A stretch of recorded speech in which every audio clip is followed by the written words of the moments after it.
And we're back. Friday session here. So we're going through the 2012 AP free response questions. Specifically, we asked for 3, 5, and 6. If this goes a little long, I'll break this up into 2 videos, but we're just going to start off with 1 here. Specifically, question 3. So these questions pop up pretty much every AP exam where they give you some graph, and then they go through, say it's a continuous function, but then they give you kind of this expression here, where they say there's this new function g of x defined by some interval 1 to x of f of t, which was represented by this graph here. The big thing to think of here is by the fundamental theorem of calculus that we can say the derivative of g of x is just f of x. So really this graph of f you can think of as just the graph of the derivative of g. Once you have that acknowledged, I think the rest of the question becomes a little bit easier. Okay. A here, it says find the values of g of 2 and g of negative 2. So let's work up here. If I'm just using that equation they have, g of 2 is the integral from 1 to 2 of f of t dt. So really all that we're looking at here is going to be the area under the curve from 1 to 2. So we want to find out what that blue area is here. Okay, well, it's a triangle, has a distance of 1, and then you have to figure out what is this height. And notice it starts at 0, and in 2 clicks it's down to -1, so that means the height here is a half. So how we're going to find that, it's 1 times 1/2 times 1/2. So this area is actually a quarter. But you have to keep in mind this is underneath the graph. So it's going to be a -1/2 times 1/2 times 1, which is -1/4. Okay, let's look at the other one, g of negative 2. So this is from 1 to -2. So what we're looking at here, I'll switch this up and actually put this one in red.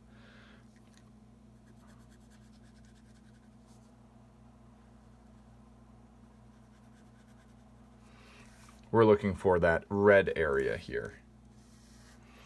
But this interval, you may notice, is not kind of how we want it. It's going from a positive number to a negative. So we can flip-flop them.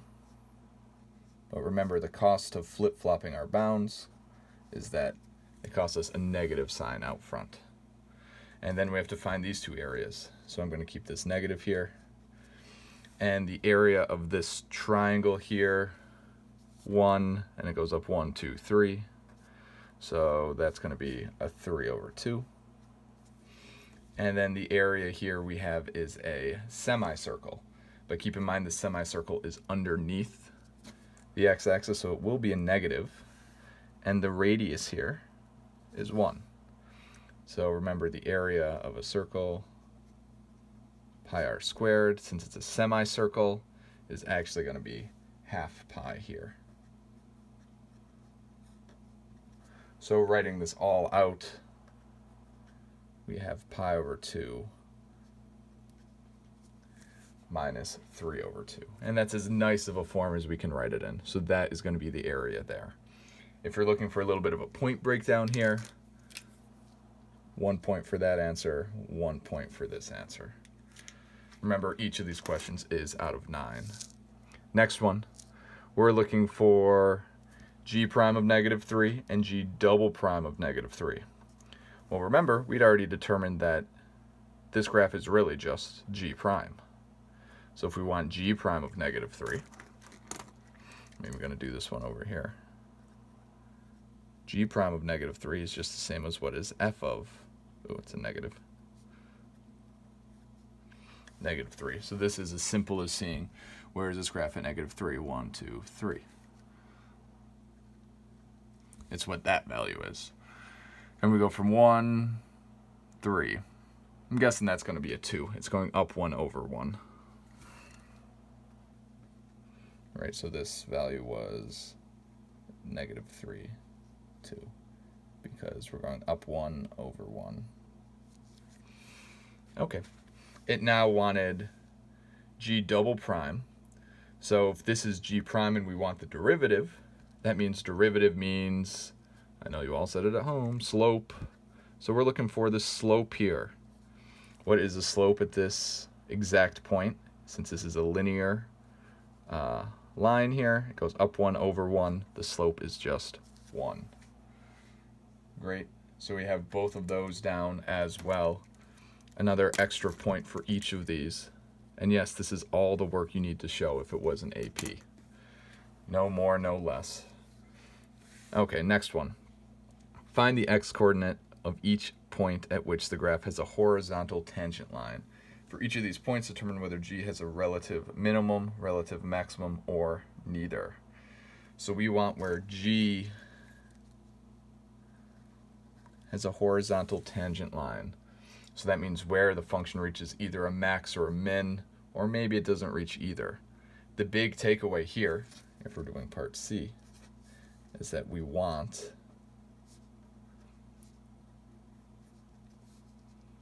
where is g prime of x to be 0. That's where horizontal tangent lines are happening.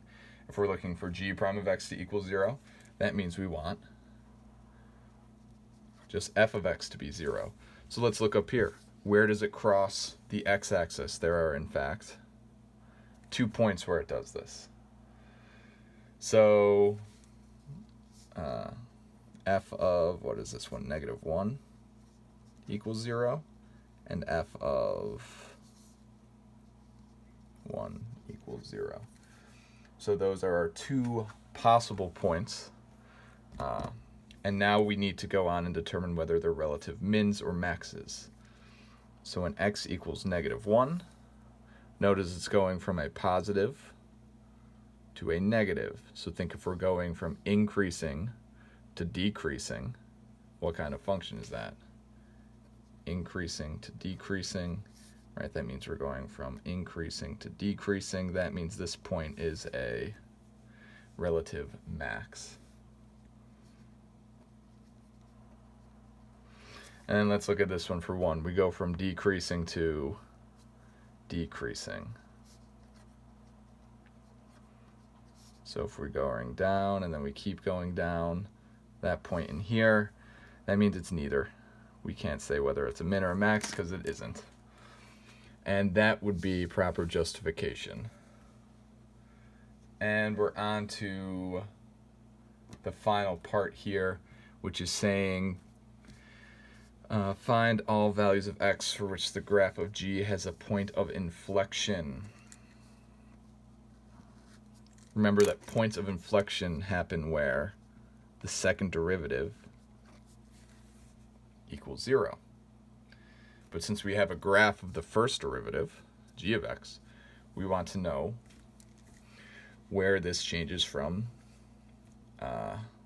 where its relative maxes and mins are, pretty much. So here we're looking for relative max / min values of f, which is the same thing as g prime. So where is it changing from increasing to decreasing? So that's going to happen here at x equals -2 because it reaches a peak. We keep going down, it's going to happen here at x equals 0. And then it's going to happen again here at x equals 1.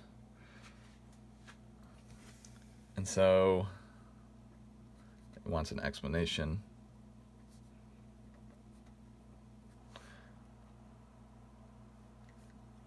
This is where f prime of x changes from positive to negative. Okay, took us about 10 minutes to go through that, and that's with an explanation for everything. and I guess I didn't put points on these last ones.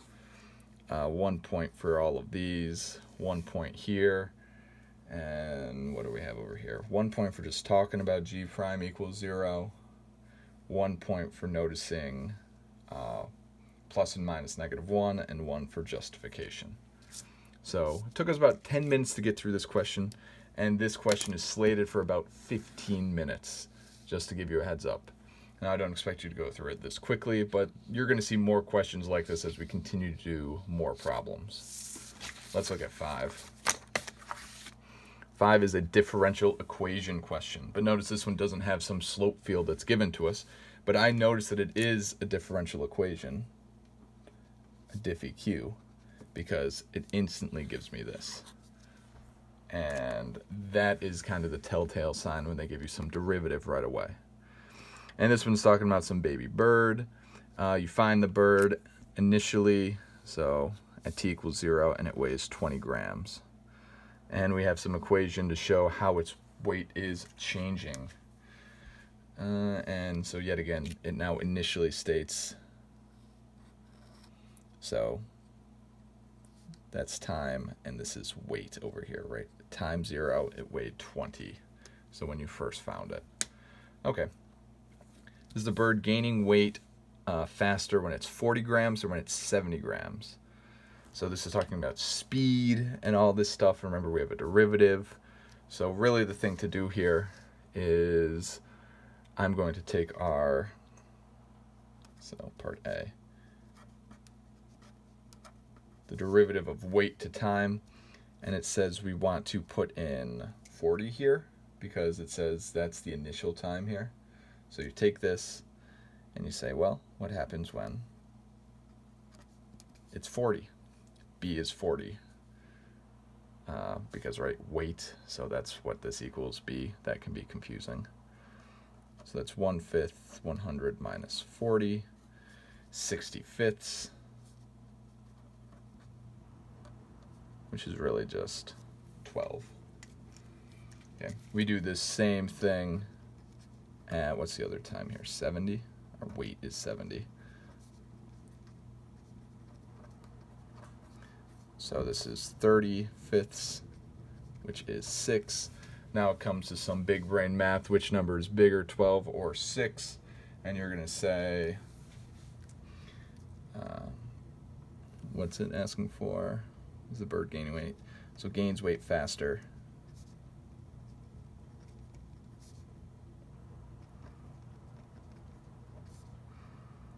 When B is 40. Since 12 is greater than 6. Yep, and that's all we're going to need here. And this is worth 2 points. 1 point for both of these, and then 1 point for your explanation. So you do need to go through and state that explanation, even if it seems like a no-duh statement here. B. This notation we kind of talked about in the last video. This is really saying the second derivative. Derivative.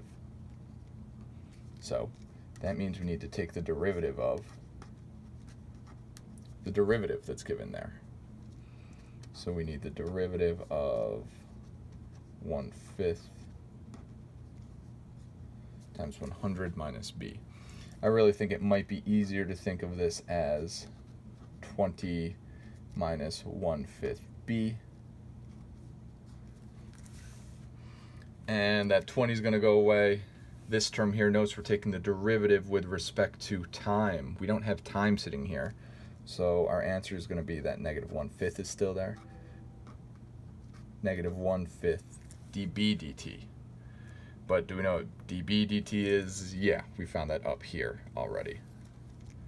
So it's -1/5 times 1/5 times 100 minus b.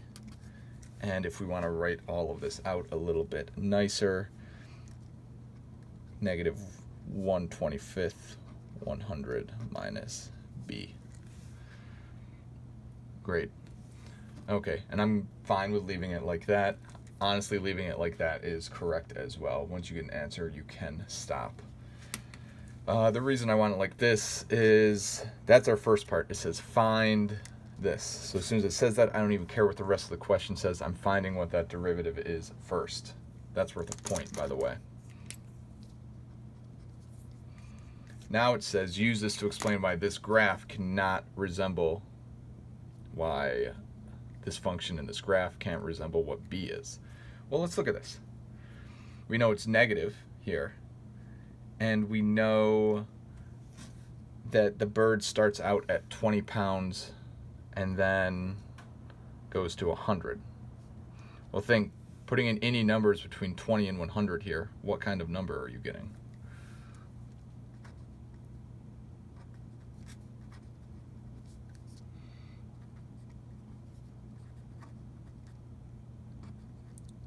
So when it's between 20 and 100, this will be a negative number.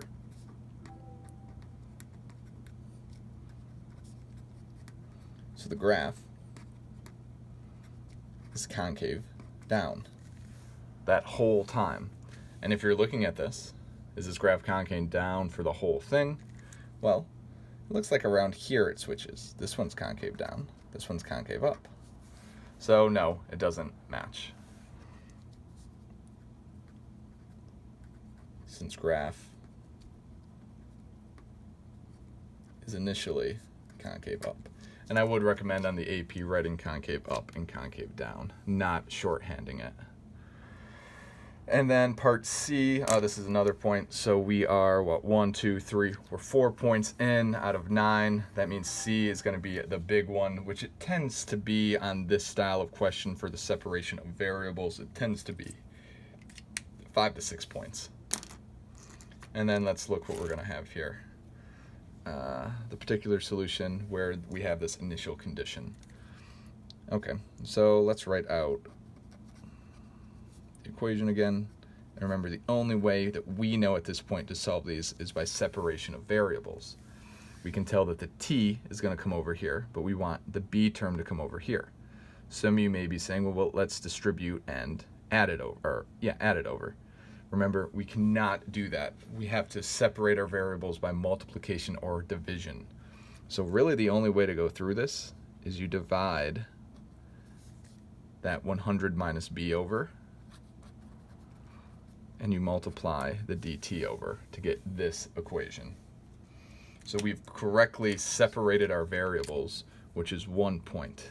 If you do not separate the variables correctly, you will not be able to win any points on this question.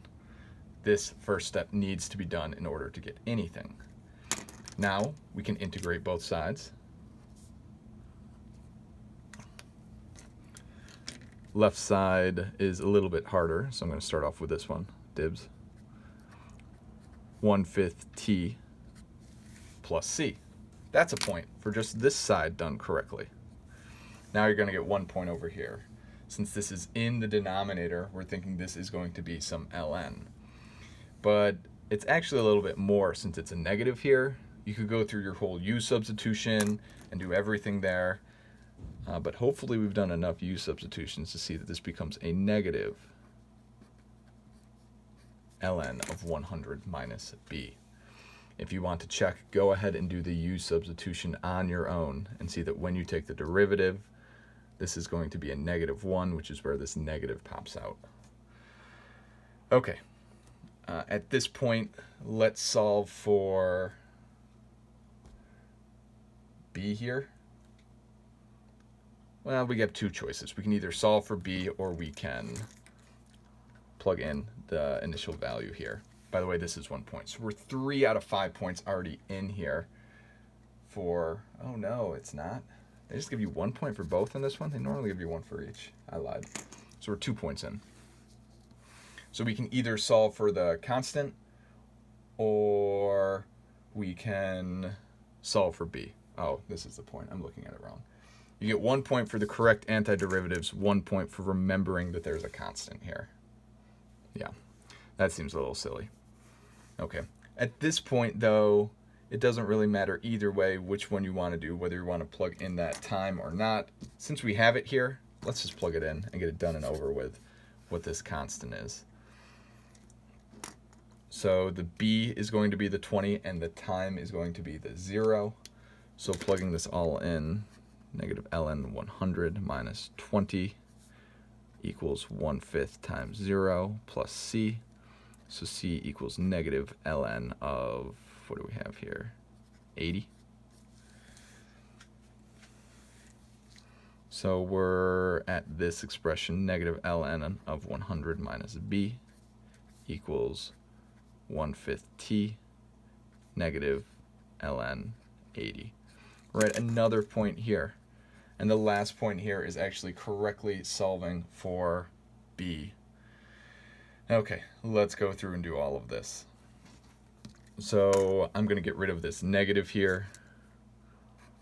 Ln of 100 minus b equals ln of 80 minus 1/5 t. So both of those got negated.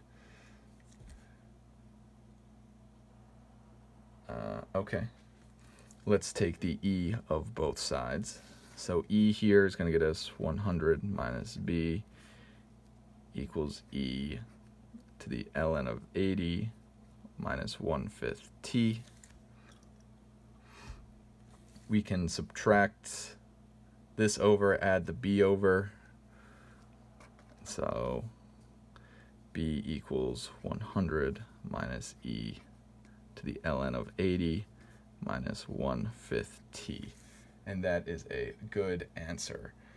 You could go through and do some manipulation. I'm happy with this answer. If you look online, they do a little bit different manipulation. Doesn't really matter. And this is our last point here. Notice yet again, this one took me around 10-11 minutes to go through. So we're at a nice pace here, because definitely going through these questions, keeping your time is important, especially with this new one where you only get 25 minutes and then 15. So you don't have a whole lot of time. Okay, last one we're going to be talking through here, physics style question. Whenever they have a particle moving on an axis, you instantly should be thinking physics, especially when they give us a velocity and they give us some starting position here. So I like to highlight some of these things because they're going to come back into play. Specifically, this one we don't use until I believe part D, but a lot of students forget about it at that point because you spent so much time on the question. Okay, between 0 and 12, when is the particle moving to the left? So it's moving to the left when its velocity is going to be negative. So we have to go through and find out, well, when is the velocity negative? So we want to figure out when is the velocity less than 0. So if we want to know when it's less than 0, let's find out when it is 0. So let's take this cosine and set it equal to 0 here. If you have forgotten what cosine looks like, there it is. So it's 0 here and here. And that is going to be pi over 2 and 3 pi over 2. So what t is going to make this inside part pi over 2? Well, that t is going to be 3, right? 3 pi over 6 is like pi over 2. And then it's also going to be 9. 9 pi over 6 is the same as 3 pi over 2. So those are our two answers for when it's 0. But now we want when it is moving left or negative. Notice between these two, it is a negative velocity. So our answer is when t is between 3 and 9. Notice it does not equal 3 or 9. It is strictly between them. If it's equal to them, it's 0, which means it's not moving at all. Very kind of fine point there. This question, just setting the velocity equal to 0, just doing this step, setting equal to 0 is worth a point, and then 1 point for the correct interval here. Part B, write but do not evaluate. You don't get bonus points for evaluating. If it says don't evaluate, listen, that's wasted time otherwise if you're trying to go through and solve. We want total distance traveled by the particle. Okay, so we have velocity and we're trying to find total distance. That's like going up a step. That means we need to have some kind of antiderivative from 0 to 6 of velocity. But notice, It's going forward here and then kind of backwards in this direction.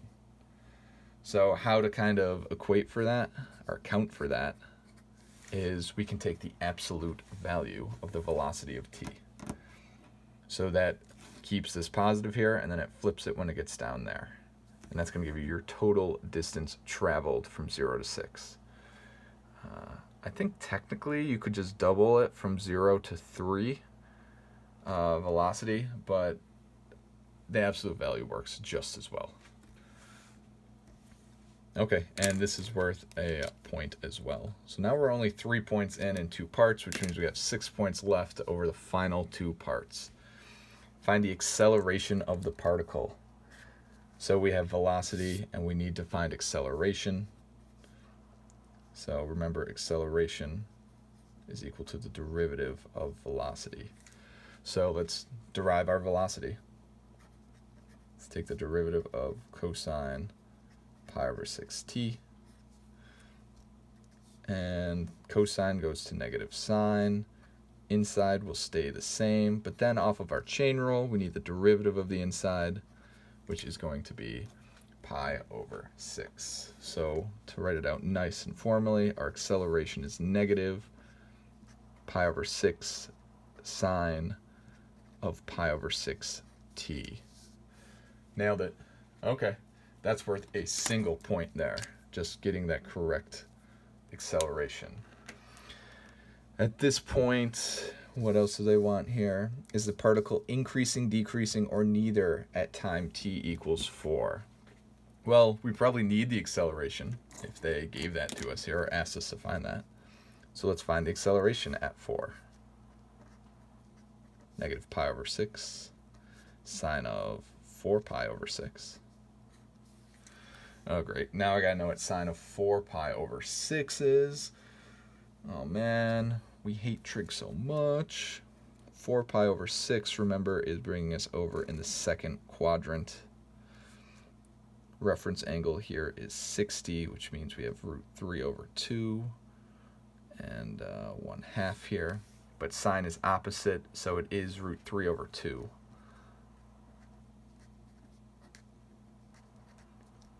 So the acceleration here is this nasty thing. However, the big takeaway here is that a positive or a negative number. All right, it's less than 0, so it's negative. So the acceleration's negative. The other thing we need to find if the particle is increasing or decreasing is we also need to find its velocity at that moment. So the velocity here is just straight up plugging it into that initial equation we have. Cosine of becomes 4 pi over 6, which is the same graph here, which is in fact just a negative 1/2, right? Because it's on the negative part of the x-axis. That's a negative, which is also less than 0. So that's negative. So we have a negative acceleration and a negative velocity. It would have helped if you could see me write that. So if they're both going in the negative direction, what does that mean? Is the particle increasing or decreasing? The speed specifically.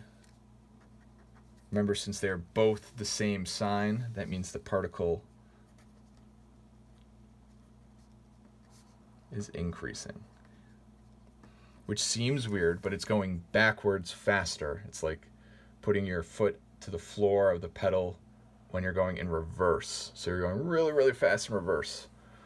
So the particle is increasing in the negative direction. If their signs were different, one was positive, one was negative, then you would say the particle is decreasing. And if they were both positive, it would also be increasing. And we're on the final part here. What was the point breakdown here, though?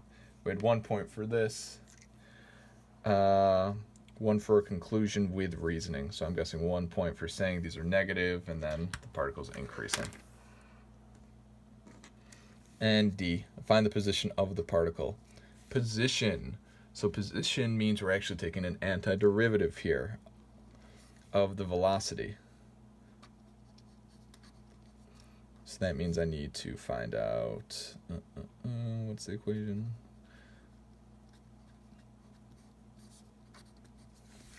So we could go through and do a U sub here, but hopefully we've seen enough that this is just a linear function on the inside. So the cosine goes to sine pi over 6t.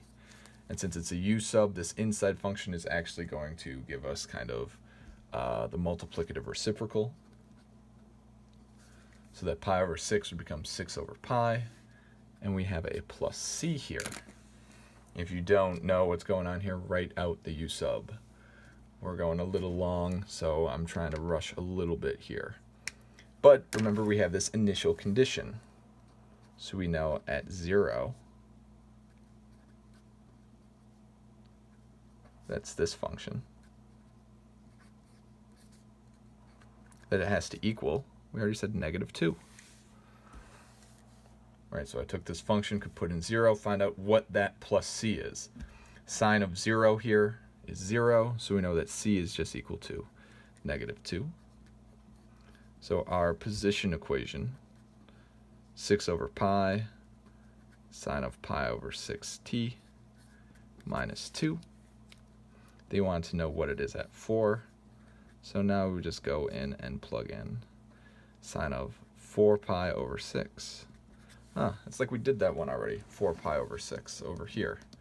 And we got it as root 3 over 2.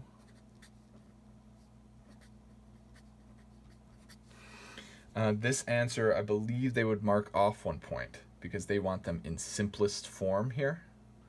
So you do actually have to, as silly as it seems, do this division.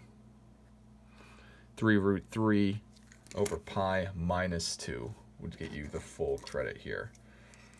So you get 1 point for taking an antiderivative, 1 point for using that plus or the minus 2, and 1 point for correct final answer. Okay, guys. What I want you to do for next week, where did I write this down?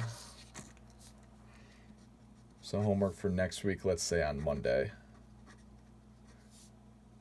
Let's do 2013, only 3 questions here. 3, 4, and 6 we're looking at. If you're having any confusion, please shoot me an email, denote it in the YouTube comment section. Hopefully everyone's staying safe and healthy. I am not going crazy yet, just getting close to it. See you later, guys.